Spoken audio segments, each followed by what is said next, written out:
మనలో చాలామందికి ఒక సాధారణ సమస్య ఉంది. మనస్సు ఎప్పుడూ గందరగోళంగా ఉంటుంది. ఆలోచనలు, భయాలు, అంతులేని టెన్షన్. నిరంతరం ఒక మానసిక ఒత్తిడి. ఈ అసౌకర్యాన్ని అనుభవించిన వెంటనే మన మొదటి ప్రతిస్పందన దాన్ని వెంటనే సరిదిట్టాలని ప్రయత్నించడం.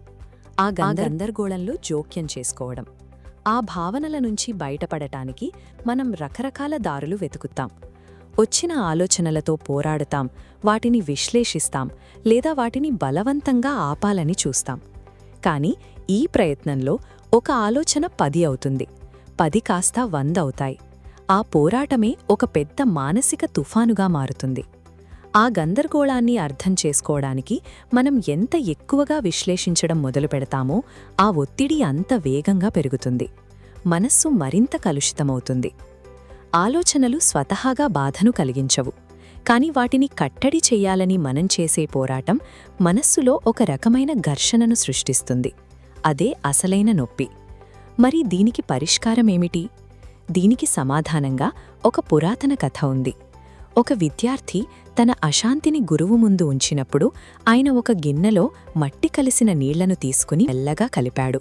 ఆ నీరు పూర్తిగా మసకబారింది. అప్పుడు గురువు చెప్పాడు, ఈ నీటిని నువ్వు ఎంతగా సరిచెయ్యాలనుకుంటే అది అంతగా కలుషితమవుతుందని. గురువు ఆ గిన్నెను పక్కన పెట్టి విద్యార్థిని నిశ్శబ్దంగా గమనించమన్నాడు. ఎటువంటి ప్రయత్నం లేకుండా కేవలం జరిగే మార్పును గమనిస్తూ ఉండటమే ఇక్కడి ఉద్దేశ్యం. కొన్ని క్షణాలు గడిచాయి.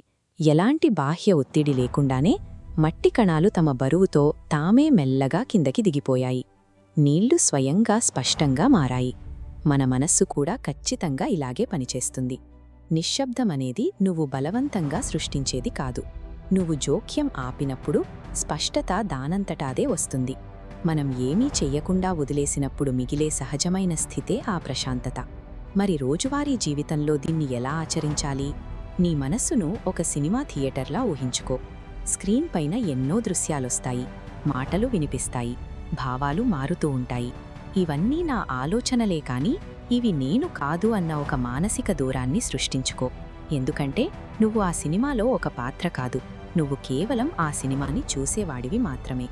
నువ్వు దోమైతే బలంగా అడ్డుకుంటావో అది మరింత శక్తిని పుంజుకుని నీపై దాడి చేస్తుంది. కాని ప్రతి భావాన్ని అలాగే ఉండనిచ్చినప్పుడు కాలక్రమేణా అది తన వేగాన్ని కోల్పోతుంది.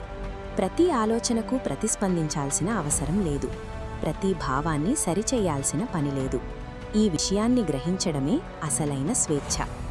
దీన్ని మన నిజ జీవితంలో జరిగే ఒక సాధారణ విషయంతో చూద్దాం. అకస్మాత్తుగా తీవ్రమైన ఒంటరితనం నిన్ను ఆవరించింది అనుకో. వెంటనే మన అలవాటు ప్రకారం మనం అక్కడ్నించి తప్పించుకోవాలి అనుకుంటాం. ఫోన్ తీస్తాం, ఎవరితోనైనా మాట్లాడాలి అనుకుంటాం, లేదా ఏదైనా డిజిటల్ డిస్ట్రాక్షన్ వెతుకుతాం. కాని ఈసారి ఆ అలవాటును ఆపు. ఆ భావనను తప్పించుకోవద్దు. ఎలాంటి డిస్ట్రాక్షన్ లేకుండా ఆ ఒంటరితనాన్ని పూర్తిగా నిశ్శబ్దంగా గమనిస్తూ ఉండు. అలా నువ్వు తప్పించుకోకుండా దాన్ని కేవలం గమనిస్తూ ఉన్నప్పుడు ఆ భావం దానికదే బలహీనపడి క్రమంగా కరిగిపోతుంది. నువ్వు మనసును శాంతపరచాలని ప్రయత్నించడం ఆపినప్పుడు లోపల ఉన్న గందగోళమంతా అడుగున స్థిరపడి మనసు ఒక అద్దంలా మారుతుంది. అలాంటి మనస్సుతో నువ్వు ప్రపంచాన్ని చూసినప్పుడు ఎదురయ్యే సమస్యలకు భయం లేదా ఆందోళనతో కాకుండా నేరుగా స్పష్టంగా స్పందించగలుగుతావు. ఈ నిశ్శబ్దంలోనే మన పాత అలవాట్లు, తప్పించుకోవాలనే తపన నెమ్మదిగా కరిగిపోతాయి. చివరికి మిగిలేది ఒక ప్రశాంతమైన, స్వేచ్ఛాయుతమైన స్పష్టత.